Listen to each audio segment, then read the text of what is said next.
Welcome back to Half the Battle. I'm your host as always, Daniel Levy, your co-host Shaq. We're going to be talking UFC Moscow, Mark Hunt versus Alexey Oleinik. And Shaq, it's going down this Saturday afternoon. Someone's going to get knocked out or someone's going to get tapped out because we got the Super Samoan versus the boa constrictor Oleinik. Yeah, everyone loves a Mark Hunt KO. We love when he walks off and knows that his opponent's stiff, unconscious before everyone else does. And Alexey, we love when he gets Ezekiel chokes and the boa constrictor chokes and the scarf hold. So it's going to be an entertaining fight. Man, it's such an interesting matchup because you got two specialists in there. Mark Hunt, obviously, like you mentioned, the walk-off KOs. Boa constrictor Oleinik's out here, Ezekiel choking guys. But make no mistake about it, I've seen Oleinik go out there and knock out people too. You saw him knock out Jared Roshold in the first round. Big upset at the time. Yeah, that was a big win at the time. Roshold was a top prospect at heavyweight, and it's unfortunate to see him, losing the bums on the PFL circuit these days. But I'm pretty sure he's in the playoffs. I'm sure he'll get knocked out again. But Mark Hunt's a different level, so they say. So we'll find out. Yeah. Now, as far as last week goes, man, props to T Wood. Everyone was calling him boring, and not only did he beat Darren Till, Shaq, he annihilated Darren Till. He finished Darren Till. Yeah, complete domination. I mean, that was what he needed. I mean, his prior fights to that have been, snoozers, to say the least. And it was good that he did that for him, and for himself and for his legacy. Now he's top 2 greatest welterweights of all time, and he still has a chance to be the number 1. He's going to have that opportunity to, what some MMA fans say, do this for the sport of MMA by beating my boy Colby Covington. So he's gonna have that opportunity. Everyone's gonna love him if he they kind of do love him now, but everyone will really love him if he does that. So T Wood did great. He looked phenomenal. That was what we've been waiting for. You know what I'm saying? So props to T Wood. He kind of rewrote the narrative because the fight with Robbie Lawler, incredible knockout. The fight with Wonderboy, the first one, people considered it to be one of the fights of the year. But then the second Wonderboy fight and the Maia fight gave him this reputation for being this boring fighter, and I feel like he really needed this performance against Till to kind of break that narrative, man, to change the story, change the script, and let people know T Wood can put on exciting fights too, and he can be a good champion. Yeah, I mean, that was a dominant performance. It's unfortunate Till wasn't ready for that. The spotlight kind of got to him, but T Wood did his thing, man, and he's adding to that legacy as we speak. Yeah, now, man, last 2 months, I kind of feel like Darren Till. He only landed 1 strike in that fight. I feel like Darren Till because I feel like I've only won like a couple bets in the last 2 months. It fucking sucks, but this is part of the game. When you're a long-term winner, you got to take your bumps sometimes, and I will never make a bullshit excuse about it. All I can do is move forward and close out the end of the year in style, man. Yeah, just got to keep moving forward. That's all it comes down to, man. Get back up and try again.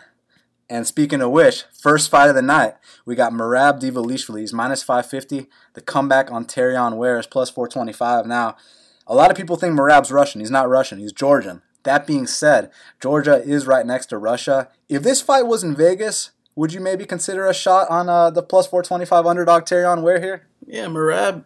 What can I say about Merab? He's a ball of energy. The guy just has a nonstop motor and he won't quit. But skill-wise, he's got good wrestling, good takedowns. He took down Ricky a bunch of times. And, I mean, his striking is ugly to say the least. He cuts very easily.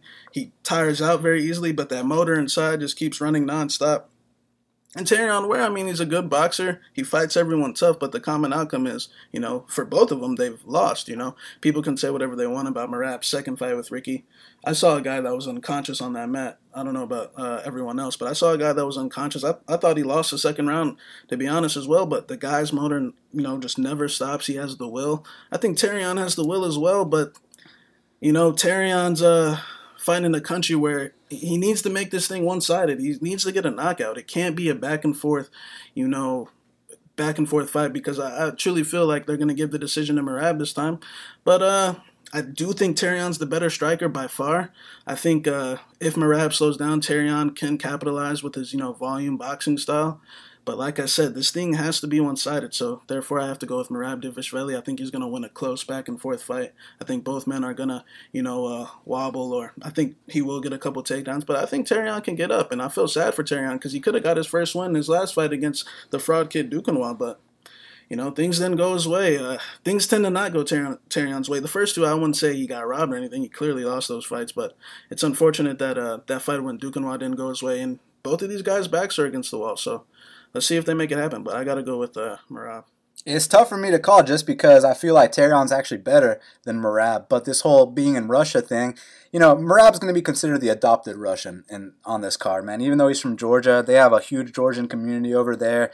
And if this fight hits the scorecards, they're going to give it to Merab. That's the thing. So Terrion's got to come out here and finish Merab. And it's doable. I mean, Merab, he was getting rocked by Frankie Saenz with the knees, and then obviously, let's not act like he made it the full distance with Ricky Simón, because he knocked himself out with that takedown attempt. Then he woke back up in a mounted guillotine, and then he went out cold from that. So he got finished twice his last fight versus Ricky Simón. But man, Terrion's not really known for finishing people. That's the issue. He's got to fucking really go out there and make a statement. I don't know if he's capable of doing that. The thing is, I feel like he's better than Merab, but it might not matter. So I'm going to go with Merab via controversial split decision. Now, next up in the welterweight division, we got Ramazan Emeev. He's minus 560. The comeback on Stefan Sekulic is plus 430. Now, initially, Ramazan was supposed to fight Claudio Silva. Claudio Silva's a guy, he's got wins over Leon Edwards, Nordin Taleb, Brad Scotch. But now he's taking on the newcomer, Stefan Sekulic. What do you think about this matchup? Yeah, Ramazan, in my opinion, he's a top 20 guy already. I feel like he could fight some top 15 guys. Stefan, he's a good wrestler. His only losses to Zawada and his other losses by injury, kind of like the Chandler incident. But Ramazan should take this. It's a matter of how long you let Stefan survive. I do think he has the skills to survive. But, Ramazan's a Russian coaster. He just likes to dominate rounds. He's a great wrestler. I like to call him a master of the tie-up because you can't beat him in the clinch. And, Stefan, he'll lose his fight, but he'll come back better. This will be his first UFCL. It sucks that Ramazan has to welcome him to the UFC.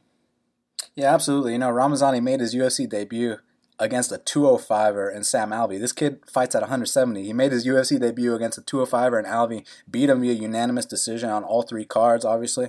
And then his next fight against the very tough Alberto Mina, a guy who was undefeated in the UFC.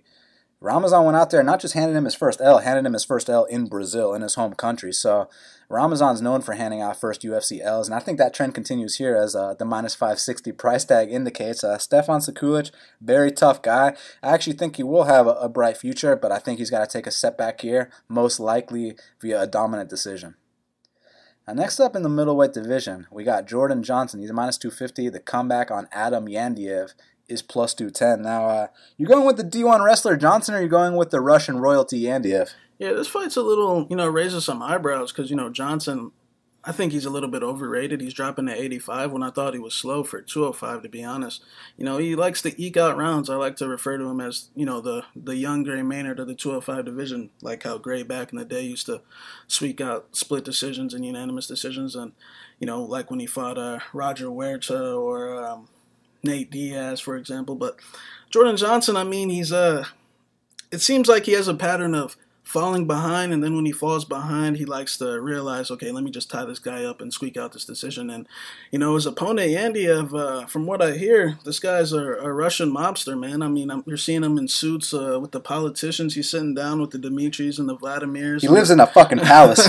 You know what I'm saying? He drives a Lamborghini. So, and he's from Moscow. So, if Jordan Johnson's habits continue like how they normally do, where he likes to eke out decisions, I don't know if that's going to work here against Yandiev. Now, Yandiev, we really haven't seen much of him. He's a big, stiff wrestler that just likes to, take guys down. I've seen him, pull off some scarf holds. And, to be honest, it's real ugly. But he hasn't fought in 3 years. We don't know what he's been doing those 3 years. We do know. We know what he's been doing. Allegedly, he's been match fixing.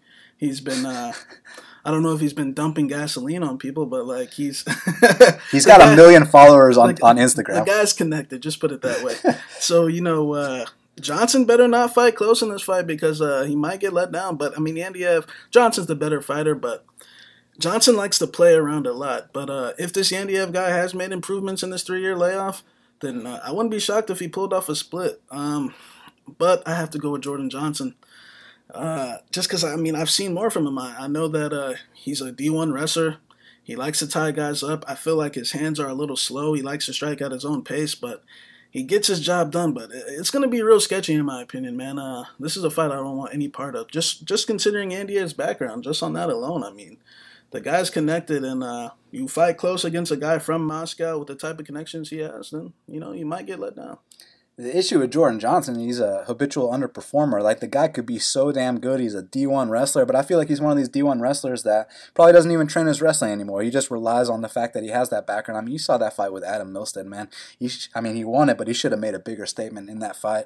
And here with Yandiev, we haven't seen Yandiev in 3 years, but we know what he brings to the table. Big, strong guy, loves to rip dudes' heads off. We know he'll probably gas out a little bit if this fight gets extended. But that being said, if it's a close back-and-forth fight and this hits the scorecards, Yandiev's going to get it done. So Johnson's got to turn a corner that he hasn't done before, or at least not since the Luis Henrique fight, and he's got to be completely dominant to win this fight.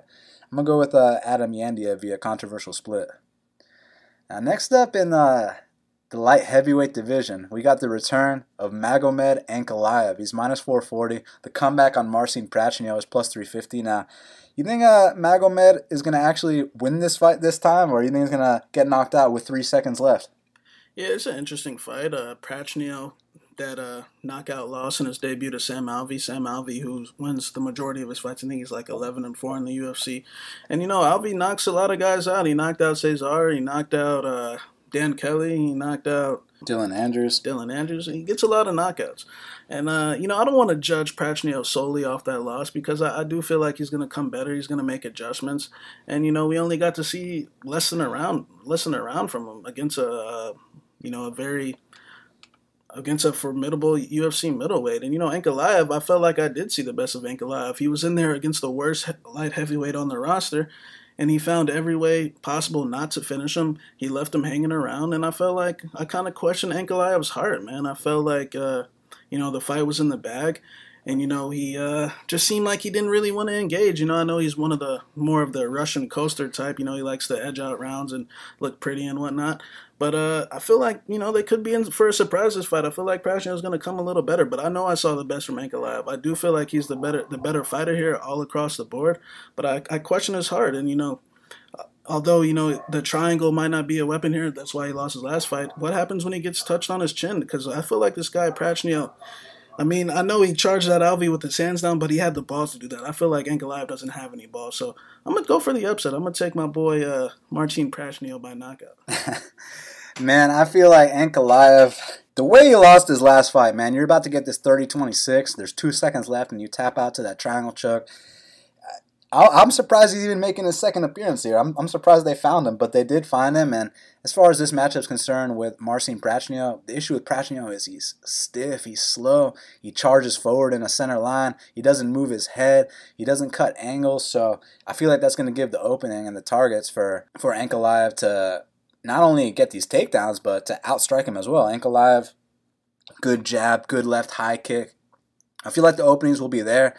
I feel like he can't let everyone down again this time. I feel like he has to go out there and make a statement, and I think he will, man. I think this time he's going to get a win, and we can make talks about fading him down the line. Next up in the lightweight division, this one's going to be really good. We got Mairbek Taisumov. He's minus 470. The comeback on Desmond Green is plus 375.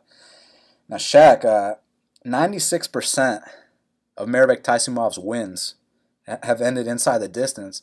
Desmond Green's a very tough guy to finish. How you see this fight going down? Yeah, like you said, Des Green really isn't known for getting knocked out. He's known for losing decisions, and all of his losses are by decision besides maybe one when he got submitted by my boy Vishal back in Bellator. But Des Green, he falls up short a lot. I don't think he's a jobber by any means. I think he's a good athlete. I think he's a point fighter. He just likes to eke out rounds, and it's gotten him into trouble in the past, especially in the countries that he's been fighting in Brazil and Europe against Rustam. And you could say he arguably won that fight, but you know what you're against. You're fighting a Russian in Europe, and you can't fight close. It has to be one-sided. As far as his skill goes, I think he's a basic striker. I think he really doesn't throw kicks. I feel like he just jabs and tries to parry the lead hand and come with the straight left. It's the same read every time. And Taisumov, I feel like like I said, Des is a good athlete. I think Taisumov's a great athlete. I think Taisumov's movement, in and out movement, and he's put down guys that have been dominating in all their other fights, like Alan Patrick, my boy Demir. Is that his only loss? Oh yeah, he lost to Alan Patrick. So I think Taisumov's got this in the bag. I think whether it goes to decision or, Des Green likes to tilt his chin up in the air on those returns. So I wouldn't be shocked if Mairbek found a home for them. But Des has, not have a history of getting knocked out. He's a tough guy. He's a good athlete. And, he can take a beating. That ass whooping he took down there in Brazil, a lot of guys would have, got finished there. But I got Mairbek Taisumov all day in this one. And hopefully he can get his visa issues right. He said he's not a criminal. Hopefully he gets his visa issues right and he can get a top 15 opponent.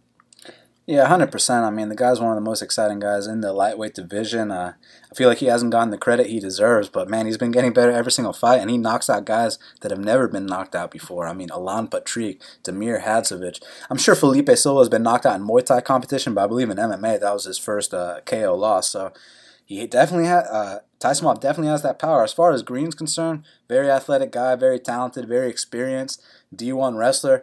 My issue with him standing in this fight is that I feel like his hand combinations are a little bit slower than Taisumov's, and I feel like he keeps his chin straight up in the air, and he has a willingness to stand and bang as well. I know he can point guys on the outside, and the reason he goes to decision a lot is because he doesn't have the greatest power, but I feel like the way the styles match up, he will try to stand and bang with Taisumov.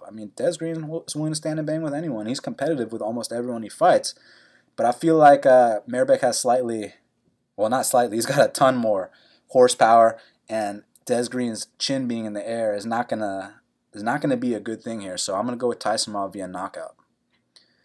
Next up, we got Rustam Khabilov. He's minus 750. The comeback on Kajan Johnson is plus 525. Now, man, Kajan Johnson's gotten one big upset before in his UFC career. You think he can get another one here against Rustam? Yeah, he beat the guy that beat Rustam, so that's some MMA math for you. Kajan, I don't think he's a jobber. I think he's an elusive guy, but we know the deal here. They're trying to get him out. He talked bad about the company.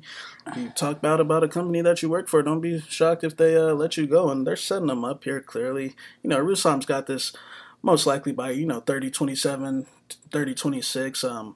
It is going to be a little tricky early just because we know Caden's going to dance and run and hold and, run for his life. So, that style is always hard to fight no matter what. But I just see Rustam doing his typical Russian coast, chill at the end of the round, slam him on his head, land some ground and pound or get off with a flurry of punches and do the typical Rustam. That's why this guy's on a 5-fight win streak. It's unfortunate he really doesn't really care about this too much, but the guy's 22-3. He's got one of those boxing records and he gets his job done a lot. So I got Rustam all day in this one. Yeah, it's interesting because Kajan, he loves to circle around the ring, likes to back himself into the fence, and Rustam loves backing people into the fence. He's got great pressure, and like you said, he's a Russian coaster. He won't do anything for the first 2 minutes, and when it's time to turn up, he will turn up. He will pick up Kajan Johnson over his head, walk him to the center of that octagon, slam him down, and seal off the round. And if things are kind of close, kind of sketchy, he'll land a nice little 10-punch combo, seal the round, and then do nothing. Kajan could drop him twice in each round. He could, do it. He could dominate the fight. Trust me, the card's just going to say 30-27 or something. There's at least one 30-27 reserved for Rustam in this fight. They already have the cards written down. Even if Kajan knocks him out, the ref's not going to stop it. So, the follow-up punch is going to wake him up, and then he's going to come back and win. They're going to tell him in the earbud, hold on. Don't stop it yet. I think it's going to be very tough for Rustam to lose this fight. He has to go out cold. I don't see that happening. I see Rustam winning. Next up in the bantamweight division, we got Petr Yan. He's minus 900. The comeback on Jin Soo Son is plus 600. Another wide line, my man. You think the underdog's got a chance here? Yeah, it's unfortunate the Brazilian weasel, Douglas De Silva, didn't show up for work. But this guy, Jin Soo Son, he's in big trouble. Petr Yan's going to put pressure on him, switch his stance, and, eventually find a home for one of those haymakers up top. And it's unfortunate Jin Soo Son has to take a canvas nap here, but people have to pay that price to get into the UFC. I think he's the third.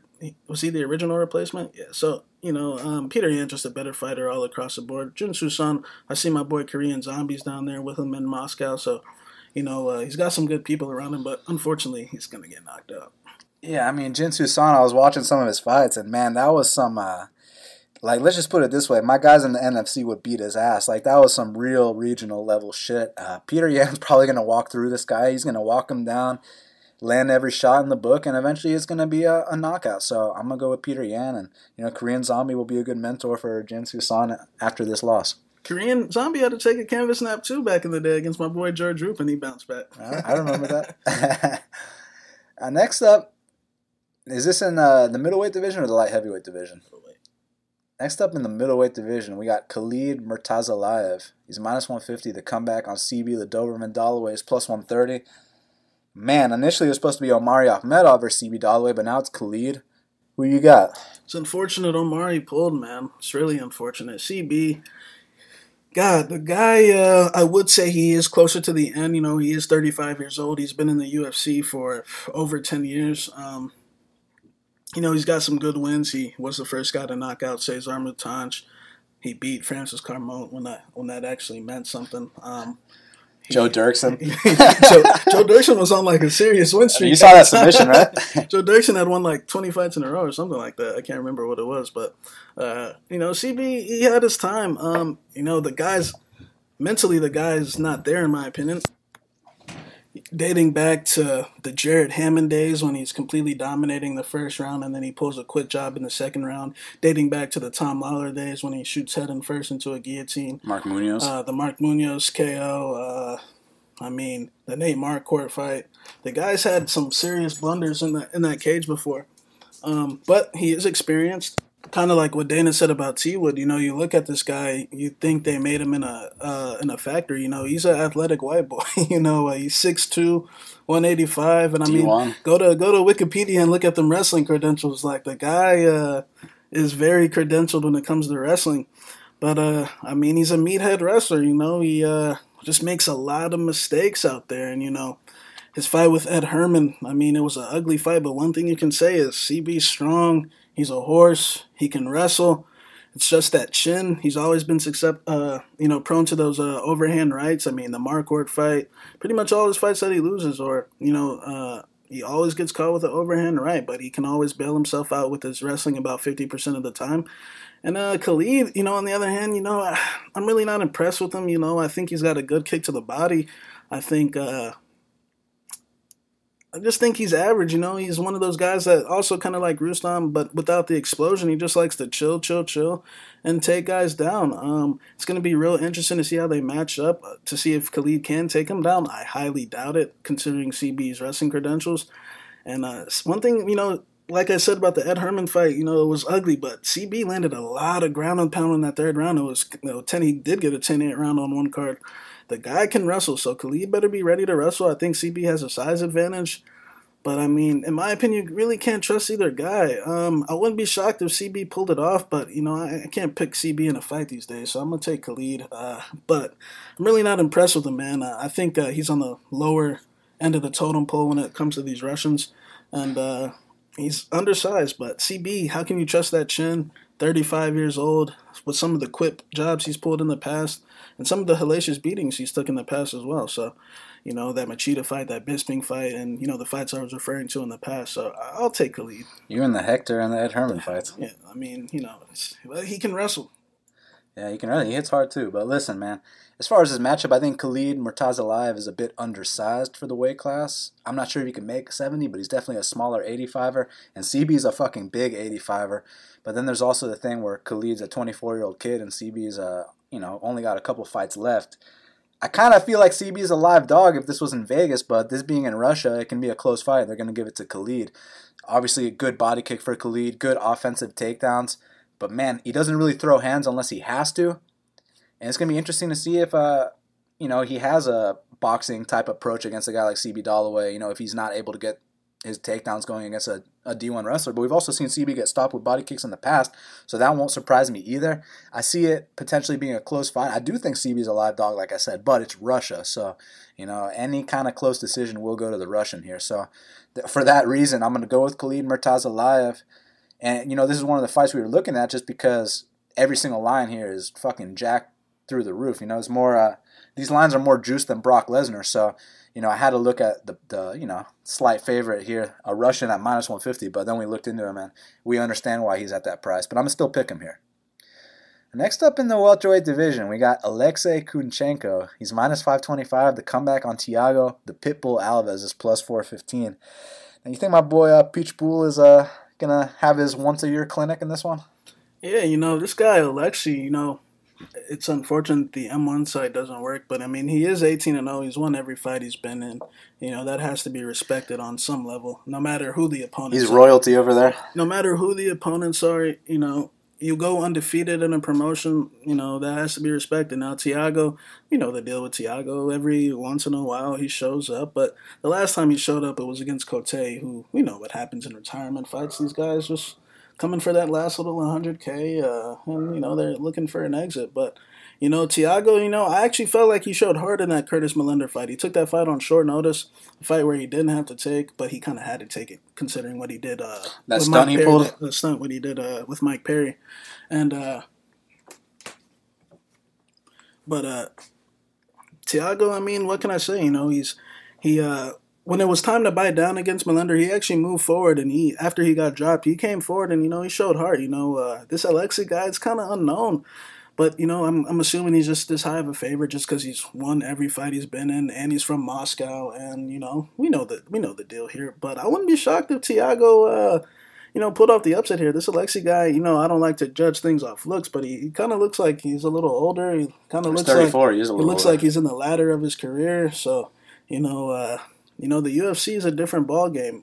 But I'll take Alexey here by close decision. But I can't say Thiago's 100% done. You know, I still think he could beat a couple guys in the division, but I feel like this one's going to be a little sketch.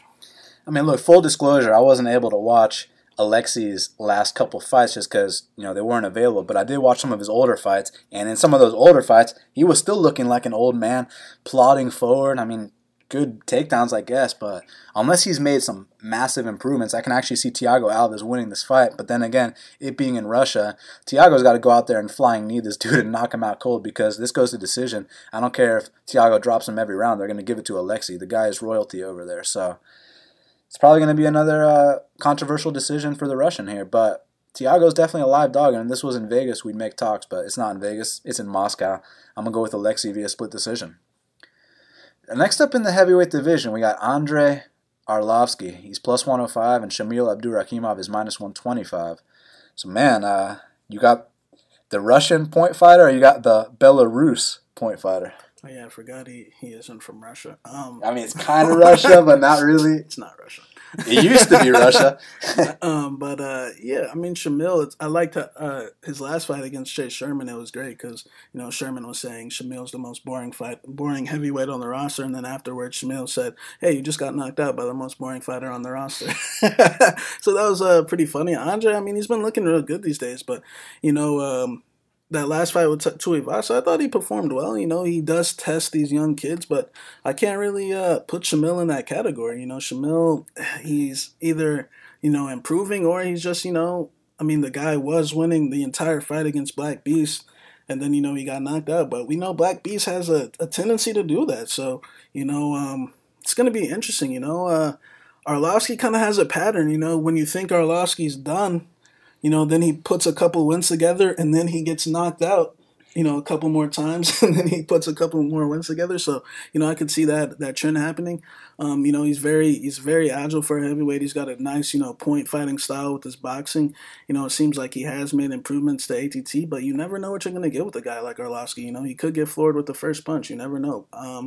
Shamil, you know, he's kind of like, you know, the other Russians we described. He likes to chill out a lot. Then he likes to eke out rounds for the most part. You know, he's generally the type of heavyweight that likes to go, you know, over the 1.5 or, you know, go to decision. But it's a tough fight, man. I'm going to go with Abdurakhimov in this fight just because, you know, I feel like he's a little younger. I feel like Andrei might continue that pattern, you know, fight tough and then start getting knocked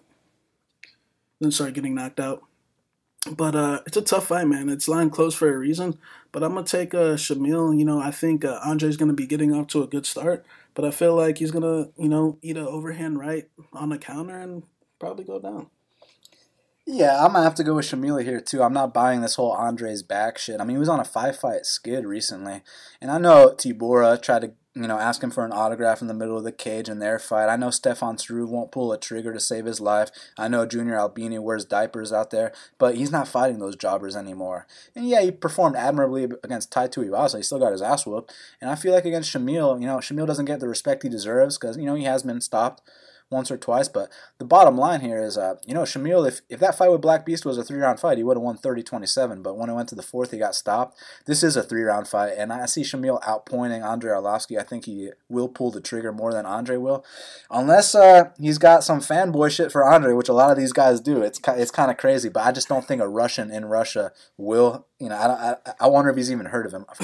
Of course he has. He looked up to Fedor, not Andrei. Yeah, you know what I'm saying? So I'm going to go with Shamil here. Probably a KO, but decision won't surprise me. Definitely not a submission. Co-main event of the evening, we got Nikita Krylov. He's -130. The comeback on Jan Blachowicz is +110. So you going with the resurging Jan, or are you going with the returning Nikita Krylov? Yeah, it's a good fight. Jan Blachowicz, I mean, a year ago the guy was on the verge of getting cut from the UFC, and then all of a sudden he's number 4 in the world. So it's kind of crazy, this guy, because, before the Devin Clark fight, we all thought he was done. He can barely squeak by Igor Prokhyets. The guy's putting his hands on his knees every fight. He's huffing and puffing. He's struggling with Igor the Duke. Like, the guy was a complete joke, and then all of a sudden, out of nowhere, he gets back. This is what Jan says. He says, before the Jimmy fight, at least, I saw an interview. He said, I need everyone to forget about old Jan. This is Jan 2.0. So, I don't know what they got going over there at that camp. You know exactly what they got going over at that camp. But like I said in the past, he might have a new Polish doctor. I mean, the guy's his cardio's holding up these days. That Jimmy fight, it was a real test because, Jan hurt him in that first round. Jimmy came back and won the second. And, I know we can say whatever we want that Jimmy, is on his way out, which he is. But Jimmy's got knockout wins over OSP, knockout wins over. He beat Jan prior to that, and he knocked out Corey. So the guy was definitely top 5. And, I mean, Jan put him in his place, man, in his hometown. Now, Nikita's one of these guys where I don't understand why they cut him, but, Nikita likes to get down to business right away. He throws a serious volume of kicks. I can't say cardio's Nikita's issue unless he, wrestles a lot, but I would say, he tends to get a little over-eager at times, and, he could definitely get countered one of these days, and I do think he is a little bit chinny. But the guy Nikita likes to put pressure on guys until they're knocked out or until they're submitted. And, one thing I can say about Jan is, like, he's got a great overall game. Like, he's got great jiu-jitsu. He's a black belt. He's got great striking, and he's got good wrestling. He took down Devin Clark. He did stuff to takedowns against Corey Anderson, but it's like two completely different people. So it's kind of hard to bring in the old Jan. Like he said, I need y'all to forget about old Jan. This is Jan 2.0. So it's like, what should I base it on, Jan 2.0 or old Jan? So it's kind of tough for me to call. It's going to be, the thing with Jan's 3 fights is he's fought guys that were pressuring him. He's guys that literally stood right in front of him. So we know Jan's got one of the better jabs in that division. And I mean, one thing I say, he dominated all 3 of those fights, man. So it's a tough fight. I was actually surprised to see Jan the underdog considering, what he's done these last 3 fights. But I will say Nikita is a tougher opponent on paper, at least, compared to those guys, because it's kind of hard to counter a guy that's moving in and out, throwing a bunch of kicks. I would give Nikita a slight advantage, I guess, in the submission ability. But, I mean, it's a tough fight to call. It's damn near a pick 'em for a reason. But I'm going to take Jan for the upset, man. I think Nikita is going to get countered when he tries to take Jan's head off.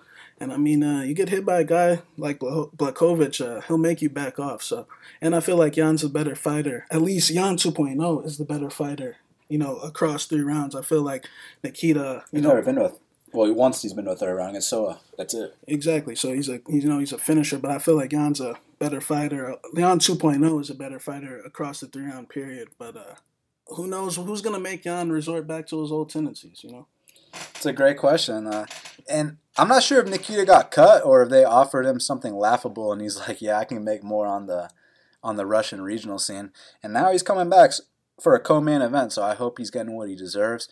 Nikita's always been a very exciting guy. He's never been to a decision in over 25 pro fights.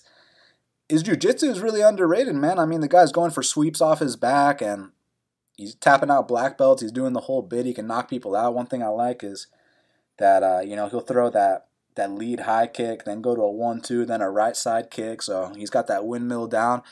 Jan Blachowicz has been making some big improvements his last few fights. I don't buy this whole bullshit about how, he was owning Gustafsson on the feet, and Gustafsson had resort to the wrestling. That's total bullshit. I mean, if he was owning someone on the feet, he would have dropped them or rocked them. I mean, he landed a couple shots in a fist fight. You know, it is what it is. But the only person that did the owning in that fight was Gustafsson. You know, my boy Yan had to take Plan B the next day. But since that point, I mean, he lost to Pat Cummins, right? But since that point, he's on a 3-fight win streak.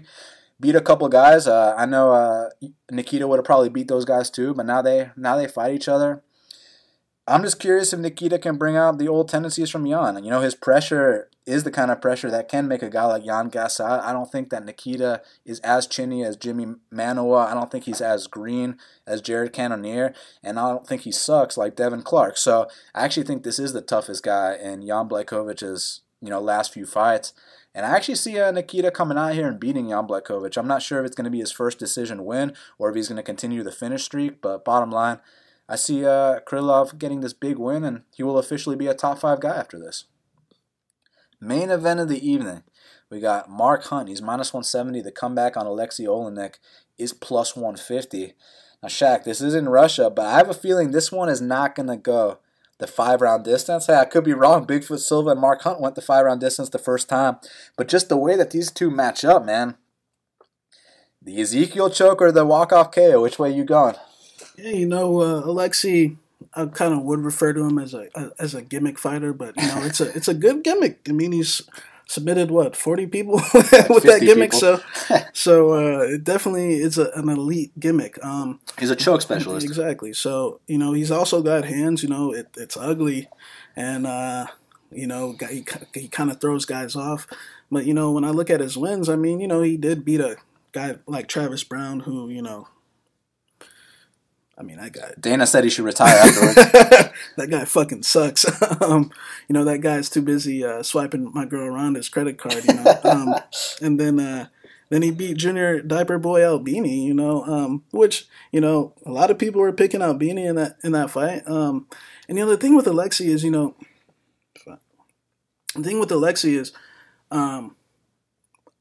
you kind of question, like, how long is this thing going to work? How long is he going to be able to wrap up these Ezekiel chokes? Because, I actually faded him back in the day when he fought my boy Daniel Omalunchuk. And one of the reasons I faded him was because, I don't know if you still have that show, but I said that Daniel doesn't have a neck for him to choke, And I feel like Mark Hunt kind of doesn't have a neck for him to choke either, And, Daniel Omalunchuk ended up out-wrestling him, but because the fight was extended.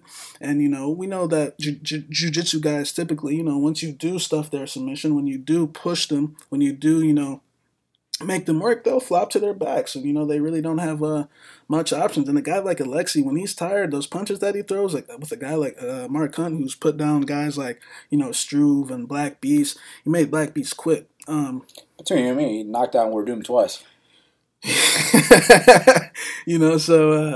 Mark Hunt, I mean, the guy, I feel like, Alexey's definitely going to try to hit him with something. I feel like he really doesn't have good wrestling, extended, like he doesn't really have traditional double legs or anything like that. It's really just that Ezekiel drop down or, the guy's, it's real funky, but you have to respect it. I mean, it works. He's submitted 40 guys with it. And, Mark Hunt, I feel like truly if he does stay out of this, I feel like he'll put Alexey down. I feel like Alexey's gimmick is great, but I feel like, guys have had their opportunity. We saw what happened in the Curtis Blades fight. The second things got real, but Curtis is a guy that could actually go in his guard. And, how it happens when a wrestler fights a jiu-jitsu guy, the wrestler tends to dominate. But I feel like Alexey, I'm not saying he's mentally weak, but I feel like if he doesn't get his, Ezekiel choke or his boa constrictor, I feel like he will quit. He will go down. So I'm going to take Mark Hunt. I feel like Mark Hunt's going to avoid it. I feel like Mark Hunt he's actually got a good get-up game, man. I know he got taken down by Curtis Blades, the best wrestler in the heavyweight division. But, his fight with Brock, he was actually stuffing those takedowns. And, someone would call me, Brock's a jobber. But, Brock's a Division I national Brock's a former UFC heavyweight champion. He's a Division I national champion. UFC heavyweight champion and WWE champion, a fake fighting champion. So it's It's a real interesting. But I got my boy Mark Hunt by KO, by vicious KO, walk-off KO.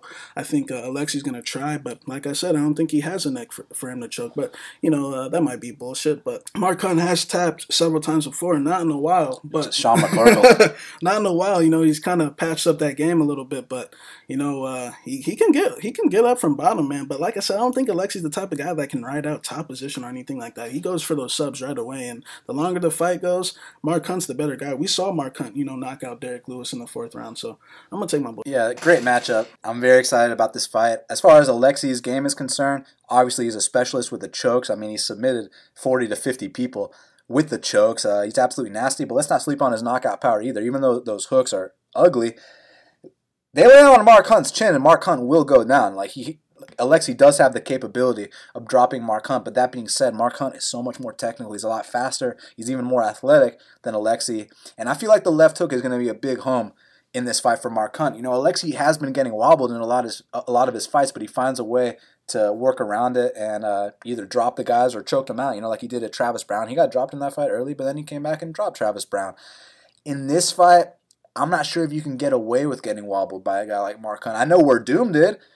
I know Doom got dropped twice and then came back and knocked out Hunt. So if Alexey's able to do that, much respect. But I just don't see him doing that. I do think that Mark Hunt will land the finishing blow. And as far as what kind of takedowns Alexey goes for, he really goes for almost like a scarfold. He goes for like a hip toss, and then he hangs on to your head like a schoolyard headlock and tries to rip it off like my boy Adam Yandiev. Alexey did that to Mirko Cro Cop. He actually beat Mirko Cro Cop with a fucking schoolyard headlock, with a scarfold is what it's called. So I'm sure he's going to try to go for something like that here against Mark Hunt. I doubt he wants to stand and bang with him too long, but while they are standing and banging, Alexey's going to throw some big bombs. I think he's going to get countered. I think it's going to be a left hook or an uppercut. He does tend to duck his head a lot. I see Mark Hunt with a 1st or 2nd round knockout here, man. And Mark Hunt has been in there with submission specialists. He was in there. He actually drops most of the submission specialists he fights. He dropped Doom twice. He ended up losing that one. He dropped Frank Mir and finished him. So this ain't the first time that he's been in there with one of the best submission specialists in the UFC heavyweight division. Like I said, Doom and Frank Mir, they're right up at the top of the list. So Mark Hunt has experience against these kind of opponents. And I see him winning this fight via knockout. So I'm going to go with Mark Hunt here. Well, now we got to hit up Kyle Marley for the Big Marley Minute. And joining us now on the Big Marley Minute is Big Marley himself. Kyle, what's going on, man? Not much, man. Got another weekend of fights in football, so this is my time of year. I love it, and I'm ready to make some money to make up for last weekend. Yeah, once again, we got 4 days of events. Thursday, Saturday for UFC, Sunday and Monday again for football. So let's make it count. And first up, man, the main event of the evening, Mark Hunt's taking on Alexey Oleinik. Look, it's 2 specialists in there. You going with the Hunt KO or the Oleinik sub? I've gone back and forth on this one. Right now, I think I'm just going to go ahead and lean towards Oleinik just because he's cheaper. And I really don't like many/any underdogs on this card. Spoiler alert. So that's kind of just forcing me to pick Oleinik. He's 7,600 on DraftKings. Mark Hunt's 8,600. If Oleinik wins, it doesn't matter what round it's in. He'll probably be on the winning lineup, and it'll probably be an early round. I don't see him going very late into this fight. But with Hunt, he's 8,600, so you're going to need a 1st or 2nd round knockout from him to pay that off, but that's very likely. So it's a solid GPP fight for me, either way that you like, but I would stay away in cash games. I just don't like either one of these guys enough to invest most of my money on them, and it's definitely not a stack and cash type of fight. So GPP only, I'm going to lean Oleinik just because he's an underdog and we got to squeeze some of them into our lineups. You say to stay away, but I feel like the winner is going to come out here and get a finish, don't you? Stay away in cash. Both have low floor, so you don't want to put them in your cash line. A bunch of other safer fighters on this card, but it's good tournament play because the winner probably scores about 100 or more points. Yes, sir. So this co-main event between Jan Blachowicz and Nikita Krylov, they got it to pick him for a reason. You going with the resurging Jan Blachowicz or you going with the returning Nikita Krylov? I'm going to go ahead and take Krylov here, mainly because it's in Russia. I have a feeling this is going to be like my new Brazil. I like Russians in Russia, but we'll see. And what I like about Krylov is he's never been to a decision. So high scoring no matter which way it's going to go. But if he wins, there's no way he's not paying off that price tag. If Jan wins, maybe it could be by a decision and possibly wouldn't pay it off, but I don't see that happening either. I think this is a good fight to target whichever way you like. They're both right there in the middle. Krylov 8,200. Jan is only 8,000. So I see the winner being on the winning lineup. I am going to pick Krylov to be that winner, though. So I like him a lot more. I'm not sure exactly how much Jan I'm going to use, but I'll try to put that in my write-up. So Shamil and Andrei are throwing down in the heavyweight division. A lot of people seem to be under the impression that Andrei is back, and also they're not very impressed with Shamil. So I'm curious about Kyle Marley's perspective on this matchup. Yeah, I'm not very impressed with Shamil, but I don't think Andrei's back. We'll never see the old Andrei, the world championship Andrei, but he's back as in he's not completely done when he had his 4 or 5 fight losing streak. I just think this is a fight that I don't really care a whole lot about. If there's not a knockout, I think it's going to be a pretty boring fight, and even at their mid-range salaries, the winner might not even be on the winning lineup. So I might full fade this fight altogether. I think Arlovski will be pretty popular, so that makes me want to lean towards Shamil. No confidence in that at all, but right now I'm going to pick Shamil to win, and I don't hate full fading this fight completely. CB Dollaway is making his return to the middleweight division. He's taking on the newcomer Khalid Murtazaliev. This is actually the third opponent they had for CB Dollaway. And Khalid, he's one of the smaller Russians in the middleweight division.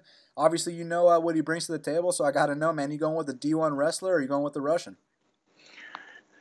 This is going to be one of those where it's Russian in Russia, so I'm just going to go ahead and take that newcomer Russia guy. 12 knockouts.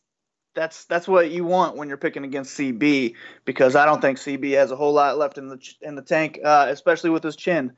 Even though he won his last fight, he was brutally knocked out, so that isn't going to help his brain at all, and his brain doesn't care if he won or lost that fight. So I think it's just a bad matchup for CB. In Russia, I don't know how much CB's really invested into the game anymore, so I think I'd rather just take a shot on Khalid here, and he's only 8,400, so he's pretty cheap, easy to fit into lineups. I like him. But if you think CB is going to go out there and wrestle for 3 rounds, he's worth taking a shot on. So Petr Yan, he's taking on Jin Soo Son. And, I checked out the Korean, and all I got to say is it was some regional level shit. He will not be winning the NFC belt anytime soon. So what I got to know is, are you willing to pay that hefty price tag on Petr Yan and hope for a first-round knockout? If I can afford him, then I like him. But it is going to be tough to get him at 9.7K.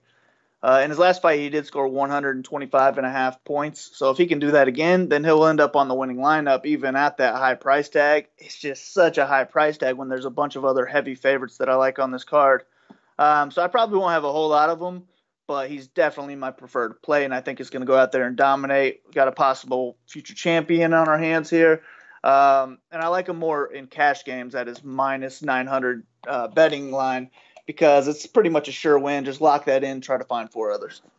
Damn, Kyle Marley said the words future world champion, so we'll definitely keep your eyes out for this kid Petr Yan. But look, another big favorite, Rustam Khabilov's taking on Kajan Johnson. Look, Kajan's got a knack for that upset, but Rustam's got a knack for winning. Rustam also has a knack for going to the 3rd round or past it in his last 7 fights in a row. So he's not going to be coming out here knocking dudes out. I mean, don't get me wrong, it could happen, obviously. But what I'm trying to get at, Kyle, is you think Rustam's going to pile enough takedowns to cover that price tag? I think he could, but 9,500, I would rather just pay elsewhere personally. But he's going to be lower owned because people are going to see these DraftKings scores. In his last 3 wins, he had 62 points, 71 points, and 52 points. All 3 were wins, too. So that's just not what we're looking for, especially paying 9,500. So the only thing I can say is he's going to be contrarian, and he can rack up all those takedowns. So if you want to throw him in to be different, I like that. But I do think this is an easy win. So I almost more like him for cash. Go ahead and lock that win in if you want. If you can't pay that extra 200 to get Petr Yan, Khabilov is fine here. I'm confident in him getting the win. I'm just not confident in him scoring high. So better cash play, but solid GPP punt. Kajan's nothing special. He's going to need a knockout to do anything. The return of Magomed Ankalaev. He's taking on Marcin Prachnio. I know you remember the stunt my boy Ankalaev pulled in his last fight. I mean, it's infamous at this point. You think he's going to get it done this time, man, or are you going with the stiff Polish weasel Marcin Prachnio to potentially knock out Ankalaev? I mean, I got to go with Ankalaev, but he burned everyone last time with that losing in the last second. So everyone's going to remember that. Maybe they won't go to him here, and that's what makes me like him. There's so many high favorites here that if he's going to go under-owned, I like him even more. Because he was dominant in that first fight. I think he's going to be dominant again as long as he doesn't get knocked out. So it's just a perfect matchup for him to get a win in Russia to make up for that last loss. And he's only 9,100. He's got 4 other guys that are more expensive than him on the card. So that is what I love about him. Prachnio, he's super cheap, and if he's going to win, it's going to be a knockout. So I don't hate him in GPPs as well, but he is going to need to get that knockout because there's no way he's going to win a decision here. And last but not least, Ramazan Emeev is taking on the newcomer Stefan Sekulic. Ramazan's been really impressive in his UFC tenure so far. I mean, you see him go out there, defeat a 205er in Sam Alvey. He handed Alberto Mina his first loss. Now he's taking on Stefan Sekulic, and Sekulic is a very tough guy. My question here is, does Ramazan score enough points in his decision wins to warrant him at this high price tag? Definitely not yet. He's going to need a finish to get it here as well. 9,300. We're going to need a first-round knockout, I'm guessing, for him to pay that off. And his first 2 wins, he scored 65 over Mina and 54 over Alvey. So just like Khabilov, if you're paying that price for him and he's giving you these shitty scores, you're not going to win a tournament, and you might not even min cash in those tournaments. So I don't love him just because there's so many other good plays. But just like Khabilov, he's going to be lower owned. And he could go out there and get that first-round knockout. I am impressed with him as a talent. I just don't like him as much in DraftKings. But he's the pick here. You just really need that first-round knockout for him to pay it off. But he'll be low-owned, so he's worth a shot. Well, Kyle, that's why you are the DraftKings guy for Half the Battle. They can follow you at Big Marley 3. And, man, 4 days of events this weekend. Thursday night football, Saturday afternoon UFC, Sunday football, and Monday night football. And, man, for anyone that gets your season pass package, they get all your DraftKings write-ups for free. Yes, sir. Through the end of 2018, I'm finishing my DraftKings write-up right now. I got a play for tonight's football game, so go ahead, purchase that season long, hit us up, and I'll send you this DraftKings write-up as well. But, yeah, you can follow me on Twitter. I post everything there, and good luck to everybody. Yes, sir, Kyle. We will speak soon, and let's get it this weekend, my man. Let's get it. And that's why Kyle Marley is the DraftKings guy for Half the Battle. Now the NFL handicapper for Half the Battle. Obviously, 3 days of games this week: Thursday, Sunday, Monday. Is there a game today? Oh yeah, there is a game today, Sunday. He's got a play on it too. So yeah, you go to bestfightpicks.com to find out. If you want 15% off, use the promo code KING with all caps. But now we gotta talk about the fight to watch and the fighter to watch. So Shaq, what is the fight to watch for UFC Moscow? My fight to watch is going to be Merab Dvalishvili versus Terrion Ware. Both guys' backs are against the wall. They both need this win. In my opinion, it's a loser goes home fight. You know, how long are they going to let, ugly Merab keep doing his ugly thing? I know he does have some good ties, with Sarah and Longo. But, 0 for 3. And then Terrion, they're giving him another chance. Terrion said Shelby felt heartbroken for him that he didn't get that decision down there in Netherlands. Shelby told him that he won that fight. Yeah. But the thing is, you can't be saying that every fight, So this is it for these guys. And this is the way they match up. Maral is a ball of energy, man. Like, that guy is something else.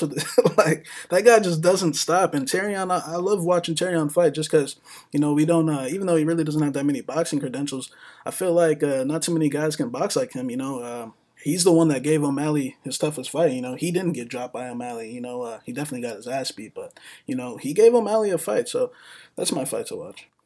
Yeah, and my fight to watch is going to be Nikita Krylov versus Jan Blachowicz. Jan Blachowicz is on a career resurgence right now, 3-fight win streak, longest win streak of his UFC career. Nikita Krylov, when he parted ways with the UFC, everyone was like, what the fuck, man? How could you let one of your most exciting guys go? A guy who every single fight he's been in has not gone the distance. So because he lost to Misha Serkinov. They want that stiffy out of there.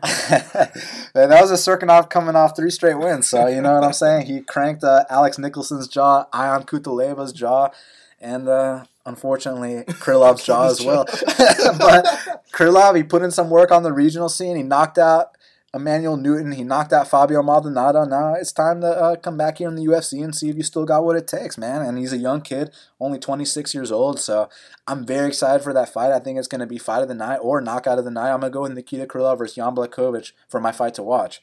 Shaq, who is your fighter to watch for UFC Moscow? A fighter to watch is going to be Mairbek Taisumov. You know, this guy's been calling for his top 15 spot. I saw a little video he put out earlier today when they gave him some lightweight names, and he had some really questionable things to say, especially by my boy DP. You know, I didn't like what he said, but you know, he said Anthony Pettis wasn't a man, and he said DP didn't deserve to be in the top 10. So you know, it's gonna be interesting, man. This guy, he's got all the skills.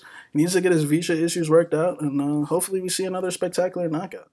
Yeah, you know, he was going to be my fighter to watch, but instead I'm going to go with Adam Yandiev. Look, the guy is royalty over in Russia. He's got 1 million followers on Instagram. You've heard some of his past stories. You've seen some of his past fights where he rips these dudes' heads off.